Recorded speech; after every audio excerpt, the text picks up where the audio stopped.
This is why it is now my great privilege to welcome to the stage Commander Reed Wiseman, Pilot Victor Glover, Mission Specialist Christina Koch, and Mission Specialist Jeremy Hansen. Ladies and gentlemen, your Artemis II crew.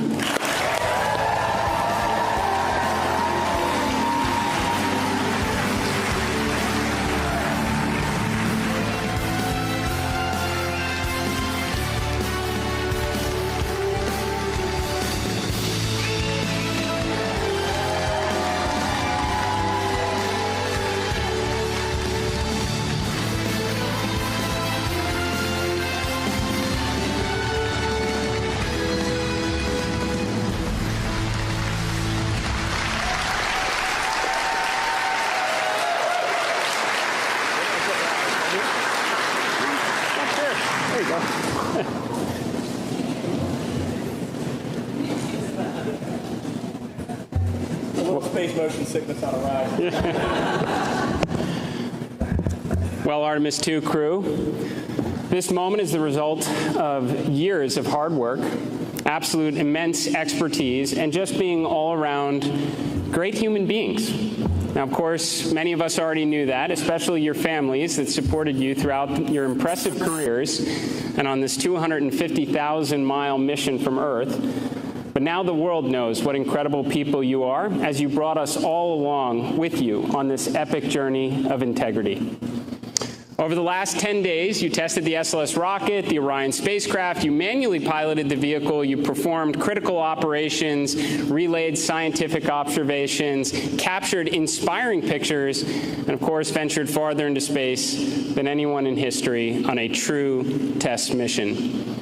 You were, of course, the first crew to fly on this rocket and spacecraft, and that comes with risk.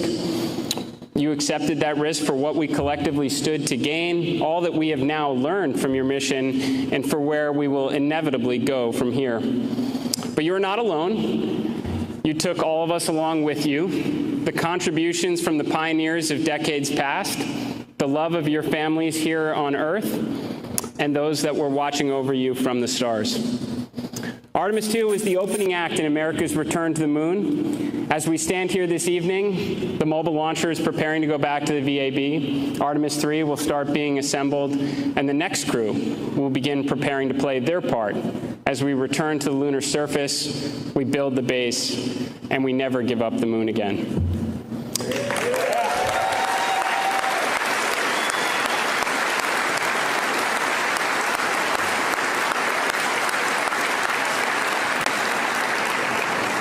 Commander Wiseman, Reed, you said in an interview back in February that you hoped this mission would be forgotten, overshadowed by all that was to come after. But I'm very sorry to disappoint you all. Artemis II will always be remembered. It was the moment we all saw the moon again, where childhood dreams became missions. You helped the world start believing again. And this is something no one's ever going to forget.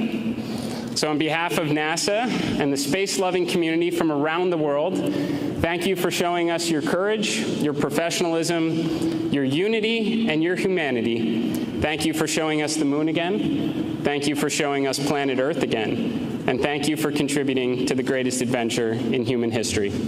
Welcome home, Artemis II.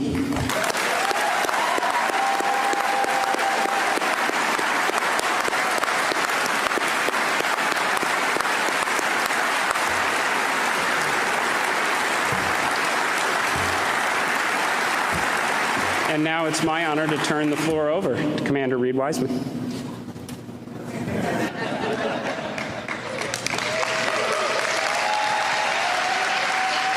up? Yeah, let's sing. Let's sing real quick. All right, 3, 2, 1. Integrity. So we wear these Acta watches, and if you hit this button, the red light lights up, which tells you got a good battery. And I don't know why, but for the last 2 years when we wear these, hey Hopper, for the last 2 years when we wear these things, it just kind of brings us back into focus whenever we get a little distracted. So we did a lot of syncing when we were on this mission for no reason whatsoever. I have absolutely no idea what to say. This is 24 hours ago, the Earth was that big out the window and we were doing Mach 39, and here we are back at Ellington at home.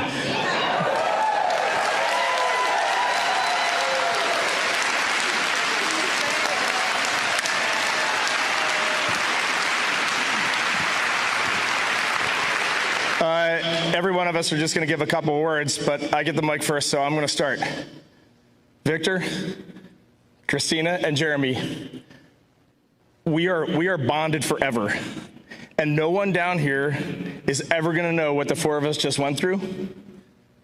And it was the most special thing that will ever happen in my life. And our families are over here, and with the exception of Dot, Susie, and Jeannie, who are in the audience, but I don't know where they are. But Dot, I'm going to hit McDonald's later today in honor of your husband. No one knows what the families went through, man. This was not easy. 200,000 plus miles away from home. Like before you launch, it feels like it's the greatest dream on earth.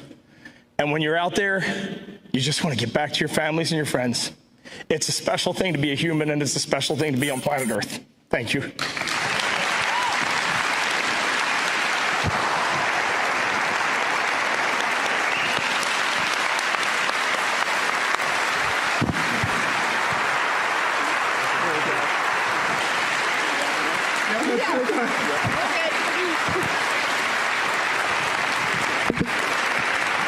Wait, now I got to make a joke. The only person who can follow that up is Victor Glover, so let's go. And now we're ready for questions. I'm going to keep it brief because I'm afraid to start talking. I have not processed what we just did, and I'm afraid to start even trying. When this started on April 3rd, I wanted to thank God in public, and I want to thank God again, because even bigger than my challenge trying to describe what we went through, the gratitude of seeing what we saw, doing what we did, and being with who I was with, it's too big to just be in one body. And I wanted to thank our families for everything that he just said. So great words, great words, great words. I love you, but not just those 5 beautiful cocoa skin ladies right there. All of you. And I wanted to thank our leadership. And it's changed since we were here in April of 2023, but the qualities haven't. And we are fortunate to be in this agency at this time together. And so I'm going to sit down. Thank you also to our air operations for this facility and for our ride home from San Diego. And I love you. Thank you.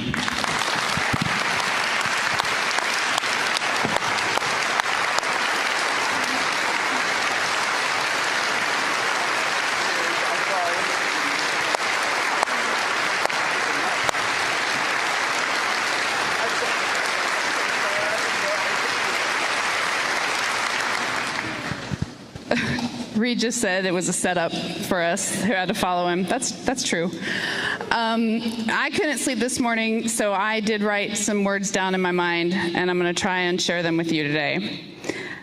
10 days ago, this journey started with our mission manager, Sean Duvall, knocking on my door in crew quarters and whispering, "Christina, we're go for launch. Get up." And it ended last night when my nurse on the ship put me to bed and said, "Ma'am, can I get a hug?" So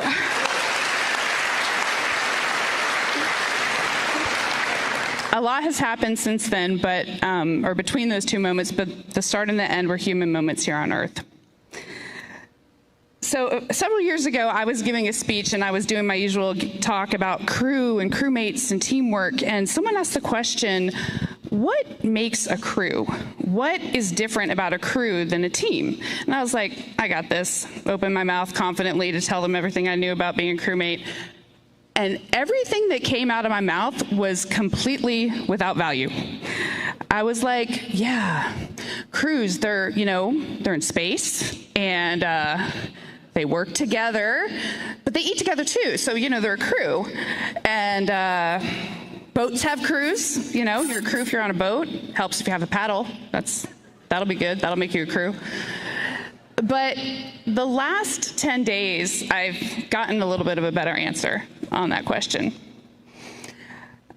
A crew is people, or, a group that is in it all the time, no matter what, that is stroking together every minute with the same purpose, that is willing to sacrifice silently for each other, that gives grace, that holds accountable. A crew has the same cares and the same needs, and a crew is inescapably, beautifully, dutifully linked. So when we saw Tiny Earth, people asked our crew what impressions we had. And honestly, what struck me wasn't necessarily just Earth, it was all the blackness around it. Earth was just this lifeboat hanging undisturbingly in the universe.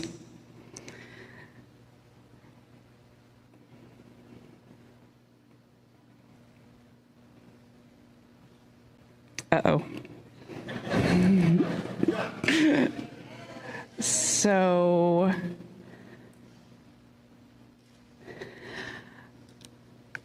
I may have not learned, I know I haven't learned everything that this journey has yet to teach me. But there's one new thing I know, and that is, planet Earth, you are a crew. Yeah. Thank you.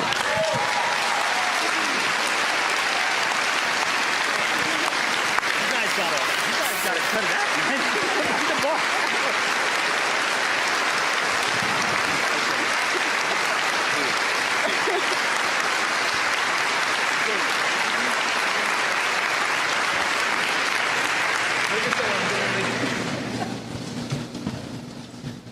Well, it's been a lot. This isn't helping. But this is the furthest I've been away from Reed in a long time.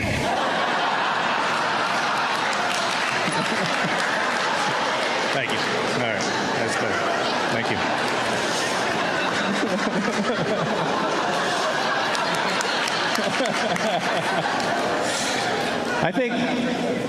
Thank you. I think what I'd like to share today is maybe 3 of the human experiences for us. And you haven't heard us talk a lot about the science, the things we've learned, and that's because they're there, and they're incredible. But it's the human experience that is extraordinary for us. And it sounds like maybe for you too. And so I think I'll start with gratitude. Gratitude for my family, gratitude for NASA, for its leadership, gratitude for Canadian Space Agency, gratitude pour les Canadiennes et les Canadiennes, et j'ai hâte de pouvoir revenir avec Reed, Christina, Victor, au Canada. Gratitude for the bravery and the courage for the teams to be no-go when we were no-go and go when we were go. That took a lot. And I don't think people will really ever fully comprehend how well supported and trained we were. It is almost unbelievable.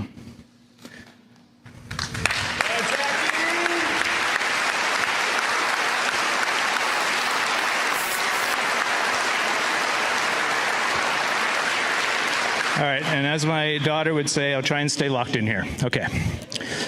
The next one is joy. We have a term in our crew that we coined a long time ago, the joy train. And sounds like you saw a lot of joy up there. There was a lot of joy. We're not always on the joy train, this crew. There are many times we're not on the joy train. But we are committed to getting back on the joy train as soon as we can. And that is a useful life skill for any team trying to get something done. And the last one is, I need your help for this. Come on up here, guys. The last one is love.